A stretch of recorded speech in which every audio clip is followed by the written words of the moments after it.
Welcome back to Easy English Talk Podcast.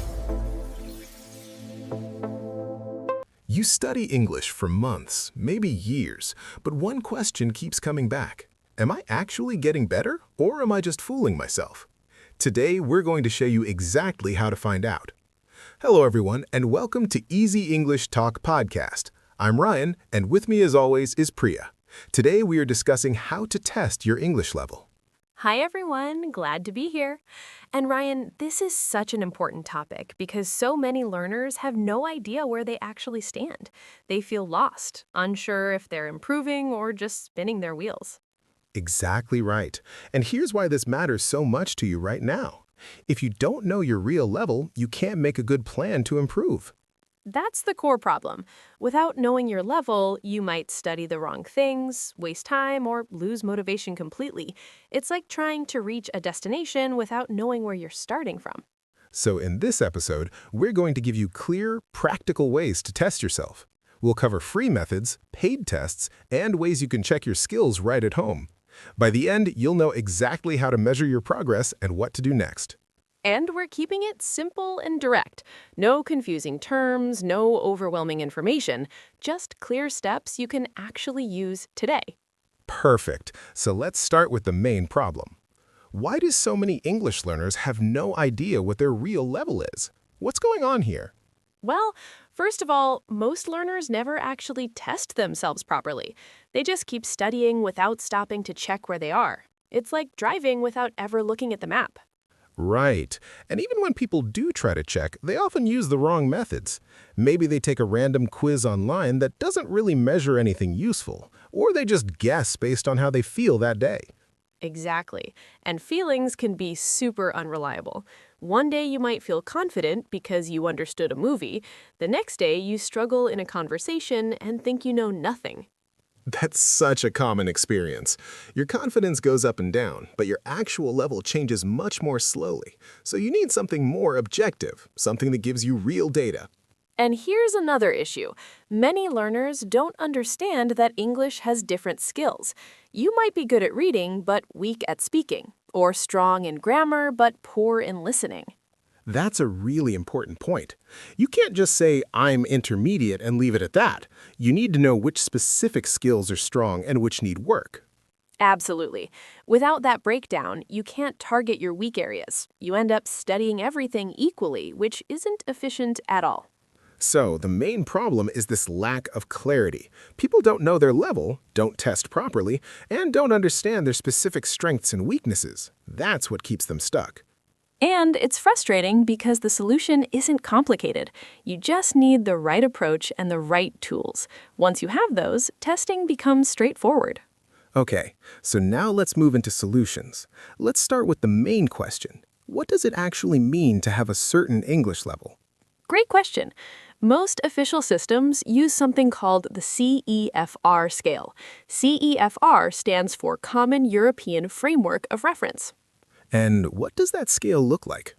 It has 6 levels, from A1 at the bottom to C2 at the top. A1 and A2 are beginner levels, B1 and B2 are intermediate, C1 and C2 are advanced. Each level describes what you can do with the language. So it's not about how many words you know or how many years you studied. It's about what you can actually do in real situations. Can you have a conversation, write an email, understand a lecture? Exactly right. For example, at B1, you can handle most everyday situations. You can talk about your experiences, explain your opinions, and deal with common problems. And at B2, which is upper intermediate? At B2, you can communicate more fluently and naturally. You can understand complex texts, discuss abstract ideas, and interact without much strain. It's the level many universities and employers look for. Okay, so now people understand the scale, but how do they figure out where they are on it? Let's talk about the first method, which is free online tests. Right, and there are some good ones out there. One of the most reliable is the Cambridge English Test, which you can find on their official website. It takes about 25 minutes and tests reading and listening. And it gives you an estimated level at the end, right? Yes, it tells you whether you're around A2, B1, B2, or higher. It's not a full certificate, but it's a solid starting point, and it's completely free. Another good option is the British Council's level test. They also offer a free test that covers grammar, vocabulary, and reading. It's quick and gives you immediate feedback. These tests are helpful because they're based on real standards. They're not just random quizzes made by someone who doesn't know what they're doing. They're created by experts in language assessment. But here's something important to mention. These free tests usually only check reading, grammar, and maybe listening. They don't test your speaking or writing skills. That's a big limitation. You might score B2 on a reading test, but only be B1 in speaking. So these tests give you part of the picture, not the whole thing. Right. So they're useful for getting a general idea, but not for a complete assessment. Now, what if someone wants a more official result? What are the paid options? The most recognized tests are IELTS, TOEFL, and the Cambridge exams. These are comprehensive tests that cover all 4 skills: reading, writing, listening, and speaking. They're used by universities, employers, and immigration offices worldwide. Let's start with IELTS, which stands for International Language Testing System. IELTS is very popular, especially in the UK, Australia, and Canada. It has 2 versions, academic and general training. Academic is for people applying to universities. General is for work or immigration. And how does the scoring work? You get a band score from 1 to 9. Most universities want a 6.5 or 7, which is roughly B2 to C1 level. The test takes about 3 hours and costs around $200 to $250. So it's not cheap, but you get a certificate that's recognized everywhere. What about TOEFL? TOEFL stands for Test of English as a Foreign Language. It's more common in the United States and is fully computer-based. The score ranges from 0 to 120. And how does that score compare to the CEFR levels? A score of 72 to 94 is roughly B2 level, which is upper intermediate. 95 to 120 is C1, which is advanced. It also costs around $200 to $250. Now, the Cambridge exams are a bit different, right? Yes, Cambridge offers separate exams for each level. There's PET for B1, FCE for B2, CAE for C1, and CPE for C2. You choose the exam that matches your expected level. So if you pass, you get a certificate for that specific level. Exactly. And these certificates never expire, unlike IELTS or TOEFL scores, which are only valid for 2 years. So they're great for long-term proof of your English skills. Those are the main official tests, but they all cost money and require registration. What if someone wants to test themselves at home without spending anything? Is that possible? Absolutely. And this is where things get really practical. You can test yourself in simple ways that still give you valuable information. Let's start with reading. Okay. How do you test your reading level on your own? Choose a text that matches the level you think you're at. For B1, try a news article from a simple news website like BBC Learning English. For B2, read a standard news article from BBC News or The Guardian. And what should you look for while reading? First, how much do you understand without using a dictionary? If you understand 70 to 80%, you're probably at the right level. If you understand less than 60%, the text is too hard. What about speed? Time yourself. At B1, you should read simple articles at about 150 to 200 words per minute. At B2, you should manage 200 to 250 words per minute with good comprehension. And if someone's much slower? Then they need more practice at that level. Speed matters because in real life, you don't have unlimited time to process information. You need to read efficiently. That's a really useful self-test. Now let's talk about listening, which is often the hardest skill to measure on your own. Right, but there's a simple method. Find a podcast or video in English that's meant for native speakers, not learners. Something like a TED Talk or a news interview. And what should you do? Listen to 5 minutes without subtitles, then answer these questions. What was the main topic? What were 2 or 3 key points? Could you follow the speaker's argument or story? If you can do that comfortably, what level are you at?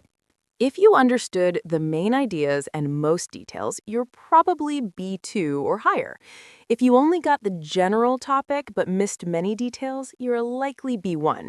If you felt lost most of the time, you might be A2 or lower. This is great because anyone can do this test right now. You don't need any special materials. Just find content and honestly assess how much you understood. And here's a tip. Don't fool yourself by watching something with subtitles and then thinking you understood the audio. That's testing your reading, not your listening. Such an important point. You have to be honest with yourself.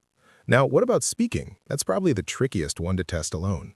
It is, because you need feedback from someone else. But there are still ways to get a sense of your level. First, record yourself speaking about a topic for 2 minutes. What kind of topic? Something simple but meaningful. For example, describe your typical day, or talk about a hobby you enjoy. Set a timer, press record, and speak without stopping. And then what? Then listen to the recording and ask yourself these questions. Did you speak for the full 2 minutes, or did you run out of things to say? How often did you pause or struggle to find words? What else should you notice? Check your grammar. Did you mostly use simple sentences, or did you use some complex structures? Did you make a lot of basic mistakes, or were your errors smaller and less frequent? And pronunciation. Could you understand yourself clearly? Were your words clear, or did you mumble or skip sounds? Did you speak at a natural pace, or too fast or too slow? This gives you a rough idea, but obviously it's not as accurate as having a real conversation. Right, which is why the best way to test speaking is to actually speak with someone. You can use language exchange apps like HelloTalk or Tandem to find partners, or you can book a session with a tutor on sites like Italki or Preply. And when you talk to someone, what should you pay attention to? Notice how well you can express your ideas. Do you communicate your meaning clearly, even if you make small mistakes? Can you keep the conversation going, or do you struggle to respond? Also, does the other person understand you without asking you to repeat often? Yes, that's a key sign. If people frequently ask, "What?" or "Can you say that again?" your pronunciation or fluency might need work. If they understand you easily, you're doing well. Now let's talk about writing, which is the last main skill. Writing is actually easier to test on your own than speaking. You can write something and then check it yourself or use tools to help. Here's a simple test. Go ahead. Write a short essay or email about a topic, around 200 to 250 words. For example, do you think people should work from home or go to an office? Explain your opinion. Give yourself 30 minutes. And then? Read what you wrote and check these things. Did you organize your ideas clearly with an introduction, body, and conclusion? Did you use different sentence structures or mostly simple sentences? What about vocabulary? Did you repeat the same words over and over, or did you use a good range of vocabulary? Did you make many grammar mistakes, and what kind? Were they basic errors like subject-verb agreement, or smaller issues like articles? You can also use a grammar checker like Grammarly to spot mistakes you missed. Yes, but don't rely on it completely. The tool will catch errors, but you need to understand why they're errors. If you keep making the same mistakes, that shows a gap in your knowledge. At B1 level, you should be able to write clear, simple texts about familiar topics. Your writing will have some errors, but the meaning is usually clear. At B2, your writing should be more detailed, well-organized, and have fewer basic errors. And honestly, writing is one of the best skills to practice because you can see your mistakes and learn from them. It's slower than speaking, so you have time to think.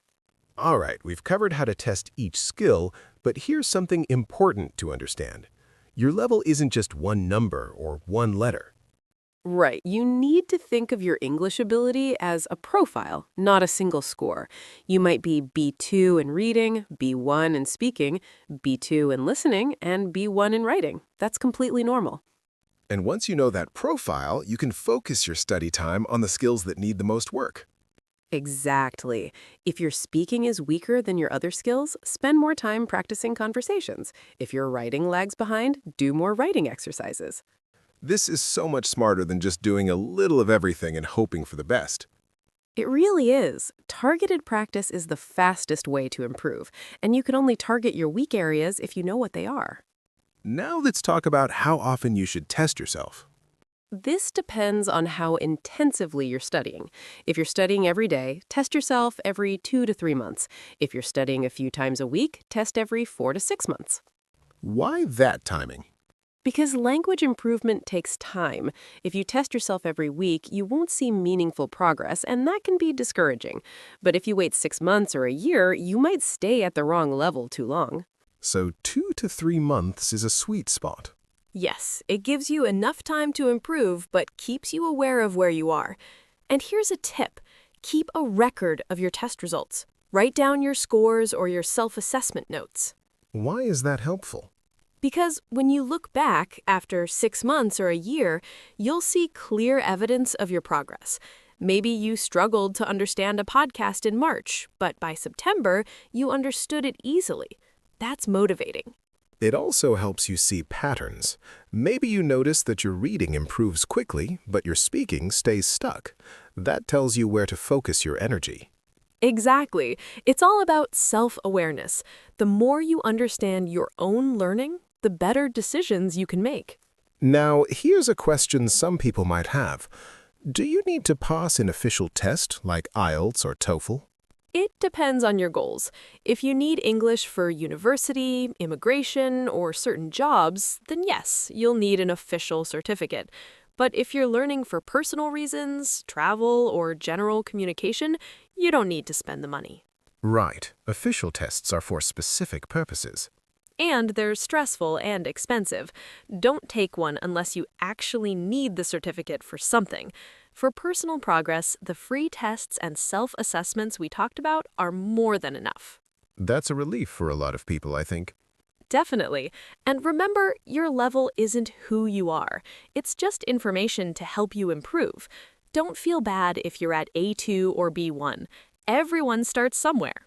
Such an important mindset. Your level today doesn't define your potential. It just tells you where to begin the next part of your journey. And improvement is always possible, no matter where you start. I've seen people go from A2 to C1 in 2 years with consistent effort. It's not magic, it's just steady work. Let's talk about something practical now. What should someone do right after they find out their level? First, accept the result honestly. Don't lie to yourself and say you're B2 when you're really B1. It doesn't help you. It just wastes time. And once you've accepted it, Set a clear goal. If you're B1 and you want to reach B2, write that down. Then figure out what you need to do to get there. what does getting from B1 to B2 usually require? It requires expanding your vocabulary, improving your fluency, and getting comfortable with more complex grammar. You'll need to practice all 4 skills regularly with a focus on active use, not just passive learning. What's the difference? Passive learning is things like watching videos or reading. Active learning is speaking, writing, and using the language yourself. To move up a level, you need more active practice. So if someone is stuck at B1, they probably need to speak and write more. Exactly, and they need to push themselves beyond their comfort zone. If you only use the English you already know, you won't improve. You have to try new words, new structures, and make mistakes. Mistakes are a part of the process. Always. And that's something advanced learners understand. They don't fear mistakes. They see them as useful feedback. Each mistake shows you what you need to learn next. All right, let's give people some final practical steps they can take right now. Sure. Step 1. Take a free online test from Cambridge or British Council this week. That gives you a baseline for grammar, vocabulary, and reading. Write down your result. Step 2. Test your listening. Find a 5-minute video or podcast for native speakers. Watch without subtitles and write down what you understood. Be honest about how much you got. Step 3. Record yourself speaking for 2 minutes about any topic. Listen to the recording and notice your fluency, grammar, and pronunciation. Don't judge yourself harshly, just observe. Step 4. Write a short text, maybe 200 words, about your opinion on something. Check it for organization, grammar, and vocabulary. Use a tool like Grammarly if you want, but try to spot errors yourself first. And finally, step 5. Look at all your results together and create your English profile. Write down your level for each skill, then decide which skill needs the most work and make a plan to focus on it. Those 5 steps will give anyone a clear picture of where they stand. And once you have that picture, you're in control. You know what to do and you can track your progress over time. That's powerful. It really is. Testing your level isn't about passing or failing, it's about understanding yourself and making better choices in your learning. And the truth is, most learners never do this. They just keep studying randomly and hoping it works. But hope isn't a strategy. Testing is the strategy. Exactly. And it doesn't have to be complicated or expensive. You just need to be honest, consistent, and willing to look at your skills clearly. I think we've covered this topic thoroughly. Let's wrap it up. So, Priya, what's the main thing you want people to remember from this episode? Know your starting point. You can't improve what you don't measure. Take the time to test yourself properly, understand your strengths and weaknesses, and use that information to guide your learning. Perfect. And my final thought is this. Your English level is not fixed. It's just a snapshot of where you are today. With the right approach and consistent effort, you can reach any level you want. That's a great way to put it. All right, everyone. Thank you so much for listening to this episode of Easy English Talk Podcast. We really appreciate you spending this time with us. If you found this helpful, we have many other episodes on topics that can support your English learning journey. Yes, we cover everything from vocabulary building to pronunciation to confidence in speaking. So check out our other episodes and keep learning with us. We're here to help you every step of the way. Until next time, keep practicing, stay curious, and remember that every bit of effort brings you closer to your goal. Take care, everyone, and see you in the next episode.